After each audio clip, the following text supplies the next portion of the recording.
our job is simply to give you the basic understanding, the beginning understanding, but to get to those deeper levels, you have to do the work yourself. You have to do the reading and the rereading.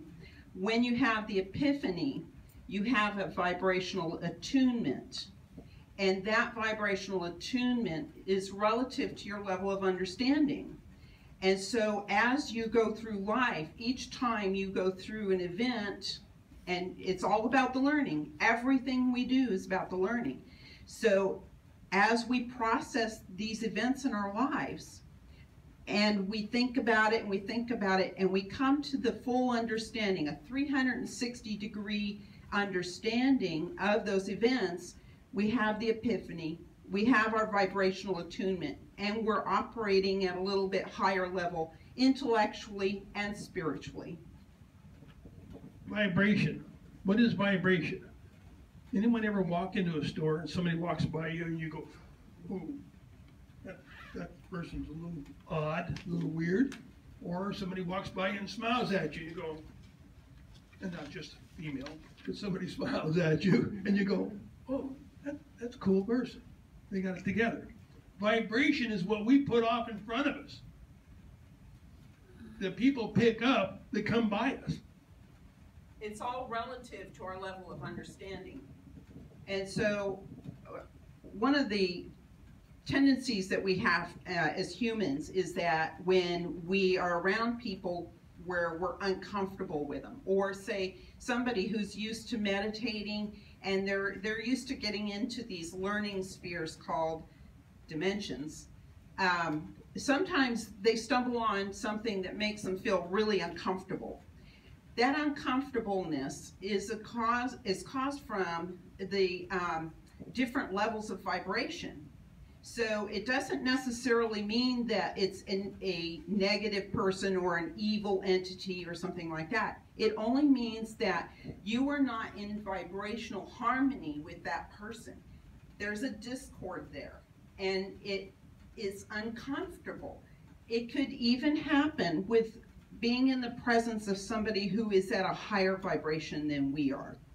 So we tend to label them as negative or a lower level, when in actuality we could be at the lower level. So it's just we're not in resonance. With this, we're going to talk about source and the neural net. Source is very much like where energy, where your electricity is put together, like a dam, or geothermal. That's where the whole electricity, the electrical unit is put together. The neural net is the lines that come off of that end up going to transformers and pulled into your house. If we were to plug all of our appliances in the source, it would blow them all up. We couldn't use them. So it's filtered down from the source to transformers to our house. To our house, that's the neural net. That's a tributary of the main source where everything is produced. Source is part of the creation. The creator dictates the source. What we, as humans, and what entities throughout the universes will learn. We tap into a small tributary because we're not ready for anything larger yet.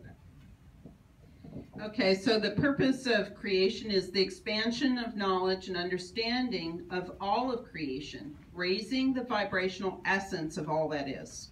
All that is everything. So if we go to this equation, E equals mc squared, it really is a description of the Big Bang.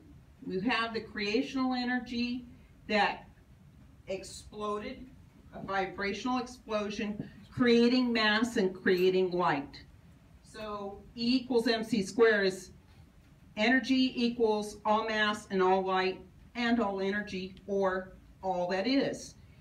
In that essence, we are an extension of the creational energy. Everything that you see in this world is an extension of the creational energy. We are not the creator. We are just a small speck of the creator. Our job is, here in this lifetime, in this experiential holographic field, is to expand our knowledge and understanding of all of creation, or all that is. The neural net. What is a neural net?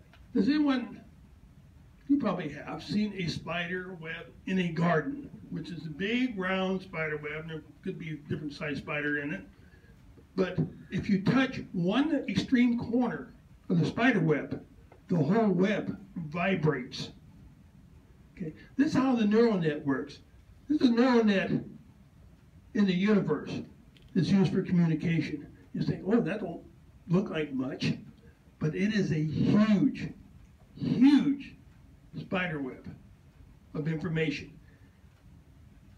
If you can imagine that spider web with the creator in the center and all the different angles in which it comes out, all that information can go out different ways, different angles, different positions, and is considered angular learning.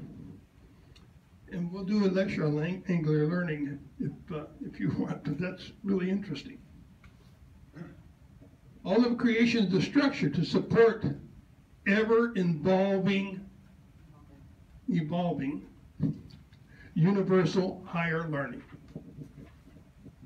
So in putting all this information together, this is what we came to realize, is that the whole purpose of creation, all the structures, all the mass, everything that exists is all for our learning about God and about all of creation.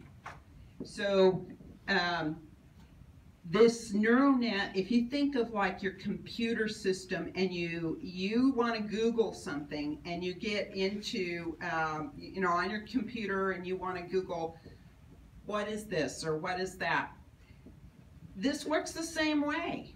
It's like you don't even need the computer though. You go into a meditative state and you clear out your mind, and when you have the techniques and you understand how it works, you can access all kinds of information off of the neural net, which is much bigger than our internet. It's all-encompassing of all creation, but the neural net is for more basic understanding, while source, which is the communication tool of the creator, not the creator, the communication tool of the creator, source is like the larger, denser information. The more technical, the more very high-level information that we wouldn't understand at this level, so we access the neural net, which is more a simpler version of that information.